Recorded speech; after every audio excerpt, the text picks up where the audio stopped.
வணக்கம் ஜோதிடம் tax channel நேர்களே, நான் உங்கள் அன்பான சயின்டிபிக் வேதிக் அஸ்ட்ராலஜர் அஸ்ட்ரோ அரஞ்சி பேசுகிறேன். நல்லது நினைப்போம், நல்லதே நடக்கும்.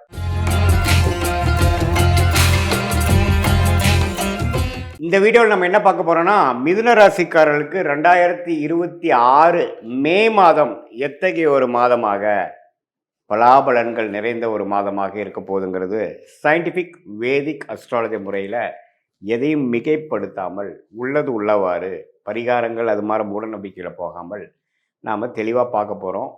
இதில் பார்த்திங்கன்னா ஆண்டு கிரகம் என்று சொல்லப்படுகிற குரு, சனி, ராகு, கேது மிதுன ராசிக்கு எப்படி ஒரு அமைப்பு இருக்குது, அதே சமயத்தில் மாத கிரகமாகிய ராசி அதிபதி புதன், சூரியன், செவ்வாய், சுக்கிரன்லாம் எது மாதிரி அமைப்பில் வருது, அதை வைத்து உங்களுக்கு வரக்கூடிய வாழ்க்கை சம்பவங்கள் எது மாதிரி இருக்குது, எது மாதிரி விஷயங்களுக்காக நம்ம எதிர்பார்க்கலாம், எது மாதிரி அமைப்புகள் காத்திருக்கிறதுங்கிறது நம்ம துல்லியமாக சயின்டிஃபிக் வேதிக் அஸ்ட்ராலஜியில் முறையில் 2026 மே மாதம் மிதுன ராசிக்கு எப்படி இருக்க போகுதுன்னு இந்த வீடியோவில் பார்க்க போகிறோம். இப்போ பாருங்கள், ராசிக்குள்ளேயே குரு இருக்கிறார், 10ஆம் இடத்துல சனி இருக்கிறார். ராஜோகாதிபதி சனி இருக்கும் பொழுது கடந்த ஒரு வருஷமாக பல புரட்சிகளையும் பல முயற்சிகளையும் செய்து கொண்டு இருக்கக்கூடிய மிதுன ராசிக்காரர்கள் தொழிலாக இருந்தாலும் சரி, வேலையாக இருந்தாலும் சரி, நிறைய முயற்சிகள் செய்கிறீங்க. அப்ஸ் அண்ட் டவுன்ஸ் வருது, ஆனால் அதில் போராடி போய் கொண்டிருக்கிறீர்கள். அதில் யோகங்களும் இருக்குது, சில குறைபாடுகளும் உண்டு. ஆனாலும் யோகங்கள் அதிகமாக வரக்கூடிய அமைப்புகள் உண்டு. அதே சமயத்தில் ராகு 9ஆம் இடத்திலும் கேது 3ஆம் இடத்திலும் இருந்து ஒரு மாதிரியான பலனை கொடுத்து கொண்டிருக்கிறார். இதில் ராகு குருவின் பார்வை பெறுகிறாருங்கிறது ஒரு நல்ல விஷயம்.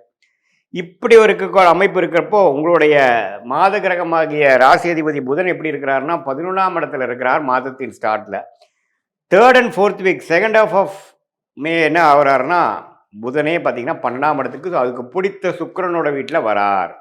ஸோ அருமையான ஒரு அமைப்பு மிதுன ராசிக்காரர்களுக்கு பொறுத்த வரைக்கும் மே மாதத்தில் நல்ல ஒரு அமைப்பு இருக்குது. ஏன்னா மெல்ல சனி விட்டு விலகிட்டார், செவ்வாய்ங்கிற கிரகத்தை விட்டு விலகிறார்.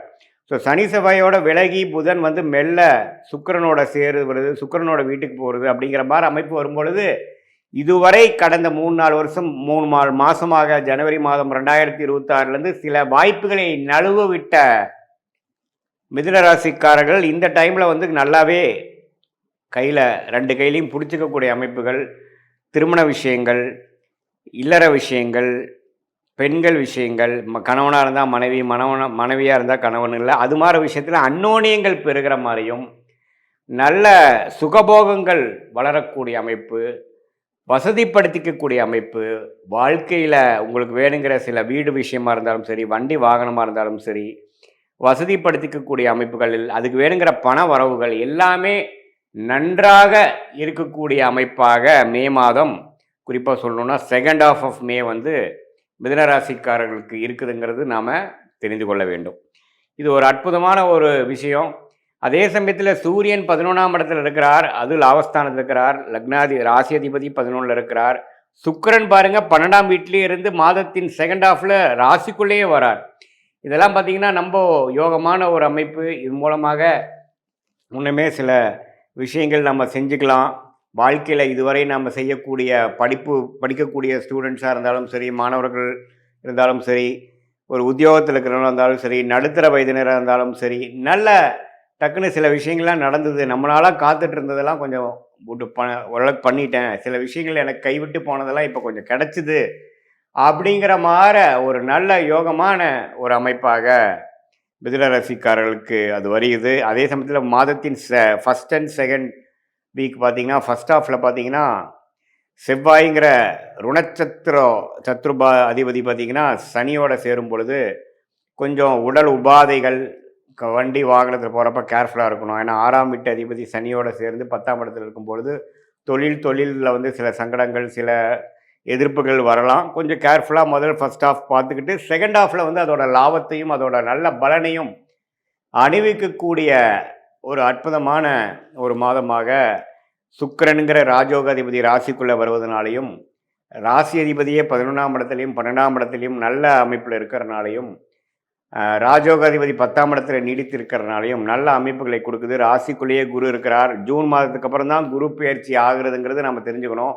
அதுக்கப்புறம் பார்த்திங்கன்னா நிறையா குடுக்கல் வாங்கல் அதிகமாகவும், நிறையா இன்வெஸ்ட்மெண்ட்ஸ் அது மாதிரி போகும். ஆனால் மே மாதம் வந்து அதுக்கு வேணுங்கிற நல்ல ஒரு ஃபவுண்டேஷனை கொடுக்கக்கூடிய ஒரு அற்புதமான ஒரு மாதமாக மே 2026 மிதுன ராசிக்காரர்களுக்கு வருகிறதுங்கிறது நம்ம தெரிஞ்சுக்கணும்.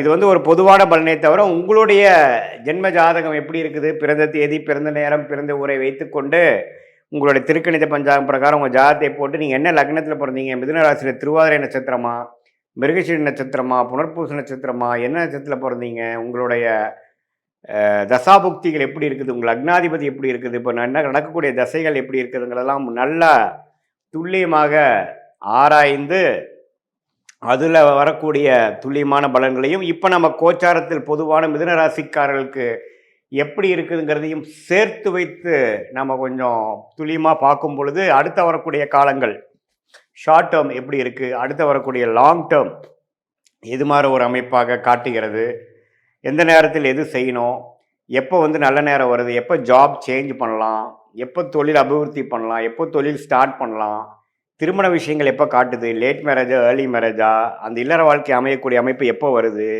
குழந்தை பேரு எதிர்பார்க்குறவங்களுக்கு எப்போ குழந்தை பேரு கிடைக்கிற அமைப்புகள் மனைவி ஜாதகம் மூலமாகவும் கணவர் ஜாதகம் மூலமாகவும் காட்டுகிறது, எது மாதிரி வேலைக்கு போகலாம், எப்போ வந்து நமக்கு படிப்புக்கேற்ற வேலை கிடைக்கும், ஹையர் ஸ்டடீஸ் படிக்கலாமா, வேலைக்கு போகலாமா, வெளிநாடா உள்நாடா, இது மாதிரி பல விஷயங்கள், அதாவது படிக்கிற பசங்களாக இருந்தாலும் சரி, இளைய வயதினராக இருந்தாலும் சரி, நடுத்தர வயதினராக இருந்தாலும் சரி, சீனியர் சிட்டிசனாக இருந்தாலும் சரி, அவங்களுக்கு வாழ்க்கையில் முடிவுகள் எடுப்பதற்கு ஏராளமான விஷயங்கள் இருக்கும் பொழுது இந்திய வேத ஜோதிடத்தான சயின்டிஃபிக் வேதிக் அஸ்ட்ராலஜி எந்த மிகைப்படுத்தல்களும் போகாமல் மூட நம்பிக்கைகளையும் போகாமல் ஒரு கிரகம் ஒரு மாதிரி இருந்தால் நீங்கள் என்ன கர்மாவை கரைத்து கொண்டு இருக்கிறீர்கள், என்ன மாதிரி பிராப்தங்கள் வாங்கி கொண்டிருக்கிறீர்கள், எந்த மாதிரி ஒரு தோஷங்கள் இருக்குது, பிராப்தங்கள் இருக்குது, எந்த விஷயத்தை நம்ம அவாய்ட் பண்ணலாம் நம்ம வாழ்க்கையில், எந்த விஷயத்தை நம்ம வந்து எடுத்து முக்கியத்துவம் கொடுக்கலாம் அப்படிங்கிறது நம்ம தெரிஞ்சுக்கிட்டோம்னா வாழ்க்கையில் எதிர்நீச்சல் போட்டு சமய விரயங்கள் பண விரயங்களை தவிர்த்து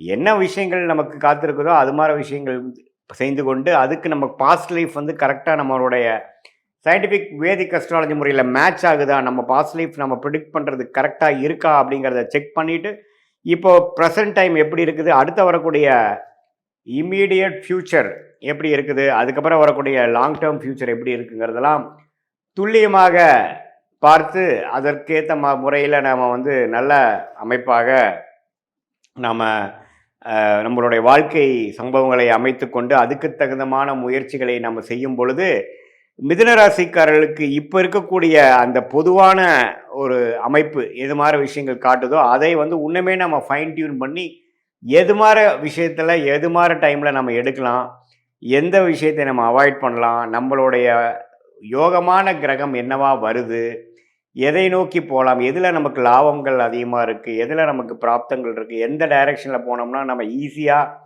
நம்ம எதிர்நீச்சல் போடாமல் எளிதில் நம்மளுடைய குறிக்கோள்களை நம்மளுடைய கோலை அச்சீவ் பண்ண முடியுங்கிறதை சயின்டிஃபிக் வேதிக் அஸ்ட்ராலஜி முறையில் தெரிந்து கொண்டேனால் கண்டிப்பாக வாழ்க்கையில் எதிர்நீச்சல் போடாமல் எளிதில் வெற்றி பெற முடியும் என்று சொல்ல விரும்புகிறேன். மீண்டும் மற்றொரு காணொளியில் சந்திப்போம். நன்றி, வணக்கம்.